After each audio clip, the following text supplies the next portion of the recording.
Comes to the stage, goes by the name of Supreme Star. Put your hands together for Supreme Star. Make some noise in here, y'all. Put your hands together, show that love. Supreme Star in the building, what's good?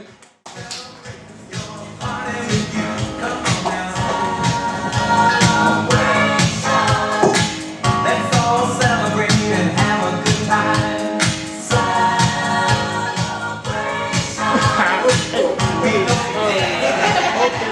Go ahead. What's going on? Alright.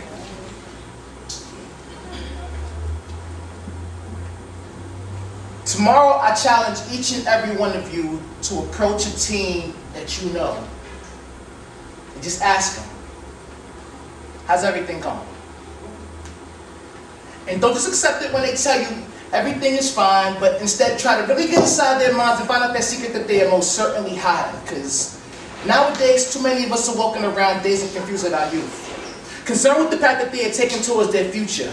They're disillusioned and blind, they're seemingly without direction, and everybody's assuming but not asking the right questions. Because see, the truth is these kids don't realize their blessings.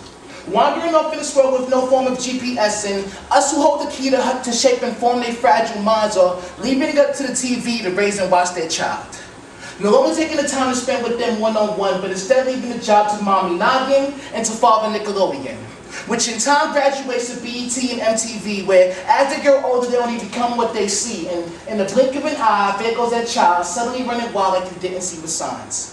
Watching the transformation of what were once innocent souls grow into this person whom we barely even know. See, somewhere between the ages 6 and 9, celebrities redefine success. Somewhere between the age of 6 and 9, celebrities redefine success in their minds. The value of education is no longer stressed, so a perfect free throw or a sick flow becomes their best bet.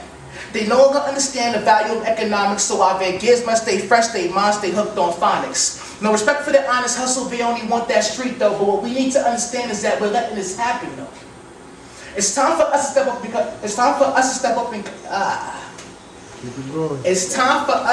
up and become someone's role model. Let them walk in your shoes and see the world from your point of view.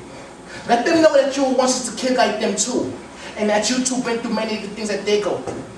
Let them know that there was a time that you were also confused. You had a question or two, but you wondered, ask who? Let's make ourselves available so that they can ask you. To see, I want my last name to live on for another generation or two. But I'm afraid that with this path that we're choosing, this dream won't come true. So I'm making a vow right now that I'm going to make a change, and I'm challenging each and every one of you in here to do the same. If, like me, you're tired of the things you're seeing, then please, tomorrow, let's plant that conscious seed. I want each and every one of you out here to reach out to a team. Show them all the infinite possibilities that they don't see on TV, because see, somewhere out there there's a child that just needs to be heard. So please, y'all, take the time and listen to their words. They called her a security risk, redefining the courage that she was blessed with as a curse for being too thick. The lady next to her complained of it being uncomfortable when she sits, but due to the plane being fully booked, she was unable to change her seat. First misconception, she can't control what she eats. Like every chance she gets, her mouth is always filled with sweet. She bypasses the salad bar and heads straight for the meat, and probably orders fast food 4 out of 7 days of the week. Second misconception, every weight loss pill she's tried it, and probably has a treadmill at home she only uses to hang her clothes for drying. When she claims she's on a diet, that's where up and down she's lying, and the universal assumption is that she's not even trying. Third misconception, she did this to herself. And she probably doesn't even give 2 shits about her health. She sits at home lazy all day up on the couch with crumbs all over her chest, the epitome of a slouch. Typecast or shared by condemnatory eyes as she's asked to give up her seat and await the next flight. Disregard the humiliation and the tears which mask her cheeks. She tried to get up the nerve to speak. Can never become accustomed to the stereotypical way she's treated. Their mumbles are reverberated through her ears like horns. Their scorns are piercing through her soul like thorns, because all she's ever heard all her life is, oh, no man will ever want you to be his wife. Oh, you're not gonna wear that, are you? Your clothes just don't fit right. Oh, how you allow your figure to slip away? Or simply, oh, baby, when are you gonna lose some weight? Tribulation that she's faced ever since the age of 8 when everybody decided that they had to have their say. Never taking the time to understand how she ended up that way. See, there's more to the situation that's bigger than you and me. Flashback to her growing up in poverty. And the trips that she and mom would take to go and buy groceries. Mom was on a fixed budget, so she only bought what she could afford. Stocked up on cookies and chips because the vegetable cost 3 times more. Orange juice, $2.99. Your sugar drinks are 3 for $2, but when you only have $10 to spend, tell me, which one would you choose? And statistics prove this too, with $1.75 for every 1,000 calories of junk food, but the same intakes in fruits and vegetables will cost you over $13.62. Because see, growing fruits and vegetables require the hard work of a man, while junk food can be processed by machines up in the plant. This keeps the labor costs cheap.